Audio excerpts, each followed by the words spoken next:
일상에 바쁜 여러분들을 대신해서 지식과 인사이트를 정리해드리는 매일 독서 매일 인사이트입니다. 오늘은 나는 죽을 때까지 지적이고 싶다. 이 책에 대해서 한번 살펴보도록 하겠습니다. 이 책은 일단 그 제목 자체가 많이 와닿는 것 같아요. 제가 요즘 우리 시대의 노인들에게 분노를 많이 느끼는데, 그러니까 주변의 노인의 삶에서 나의 노년의 롤 모델이라든가 또는 긍정적 부분, 이런 걸 찾기가 너무 어려운 거예요. 지금 시대의 메가 트렌드, 어떻게 보면 가장 중요한 키워드가 고령화잖아요. 그러니까 우리 인간의 삶의 개념이 완전히 바뀌는데, 그러면 노년에도 뭔가 새로운 것들을 추구하고 계속해서 배우는 자세, 변화를 수용하는 그런 유연함, 이런 것들이 필요하잖아요. 그런데 그렇게 발전을 노력하는 그런 노년분들을 제 주변에서는 사실 거의 찾기가 어려운 것 같아요. 거의 고집만 세지는 것 같고.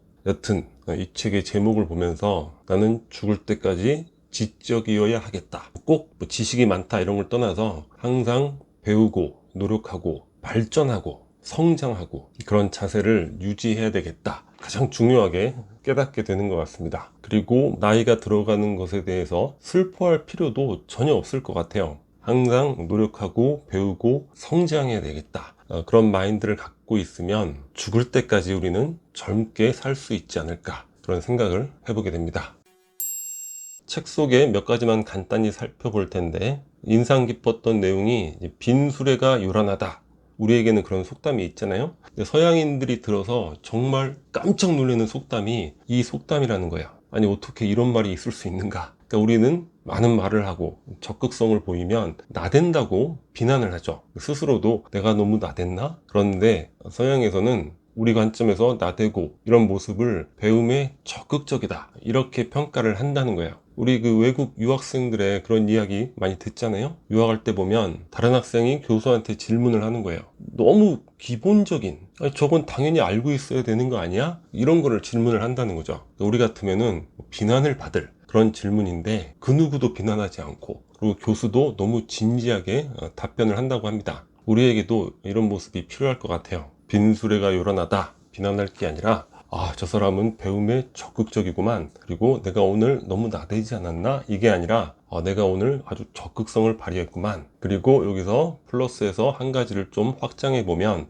우리가 자신의 욕망도 솔직하게 표현할 수 있어야 하지 않을까. 그러니까 우리는 그걸 꼭 말로 해야 하나, 이런 속담 비슷한 말이 있잖아요. 이것도 굉장히 잘못된 말인 것 같아요. 말을 하지 않았는데 어떻게 합니까? 그렇게 남의 이면에 그런 진실까지도 우리가 막 머릿속으로 복잡하게 내일만 생각하기도 힘들어 죽겠는데 남의 속마음까지 캐치해내야 되고, 그러니까 이로 인해 생기는 갈등도 굉장히 많죠. 욕망을 솔직하게 표현하지 않는 것, 물론 세련되게 이야기를 해야 되겠지만, 내가 정녕 무엇을 원하는가, 그런 것들을 솔직하게 이야기할 수 있는 문화, 이런 방향으로 변해야 되지 않을까, 그런 생각까지 해보게 됩니다.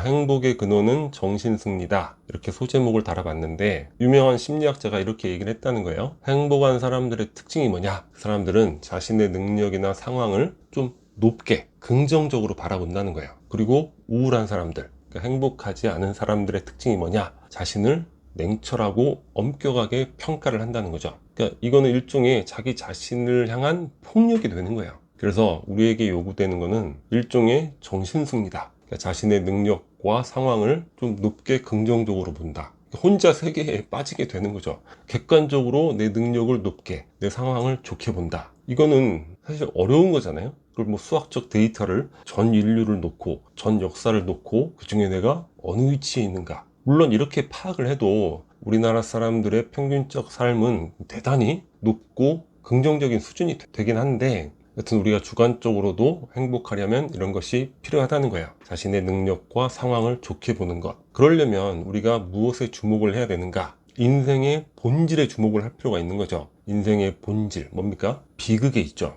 저는 항상 문학의 뿌리를 생각을 하는데, 문학의 뿌리가 왜 비극에서 출발했는가? 삶의 본질이 비극이기 때문인 거죠.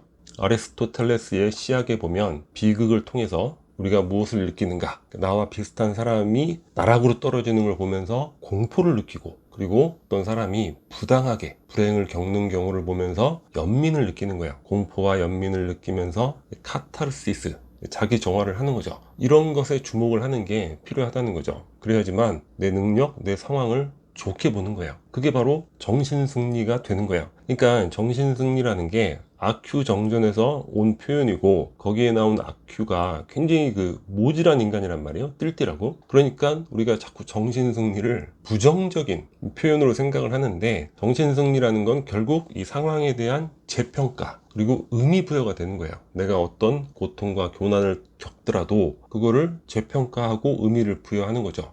내 삶이 더욱 성공하기 위해서, 성장하기 위해서, 풍요롭기 위해서 그 과정에서 겪는 그런 단계구나. 이런 게 필요한 거죠. 이런 게 바로 결국에는 정신승리가 되는 거예요. 그래서 우리가 우리 자신에게 막 폭력적으로 이런 모질이 엄격하게 넌 잘하는 게 뭐야? 이렇게 생각하면서 죽을 때까지 불행하게 살 게 아니라, 우울증에 걸려서 고생할 게 아니라, 나는 이런 것도 잘하고 저런 것도 잘하고, 그리고 내가 상황이 나쁘지 않아, 그리고 더 좋은 인생을 향해 나아가기 위한 그 과정일 뿐이야, 이런 식으로 생각하는 것이 우리 인생을 행복하게 만들고 보다 좋은 인생을 만드는데 필요하고 중요하다는 거죠. 그러니까 결국은 행복의 근원은 객관적인 어떤 이런 거는 불가능한 거고 존재할 수가 없어요. 그리고 그런 거는 일시적인 것이고 내가 영원히 통제할 수 있는 것도 아니고, 행복의 근원은 상황에 대해서, 내 능력에 대해서 재평가를 하고 의미를 부여하는 그런 정신승리에 존재하는 것이다. 그래서 이번 기회에 정신승리를 우리가 좀 긍정적인 의미로, 이것도 일종의 재평가, 의미부여가 되겠죠.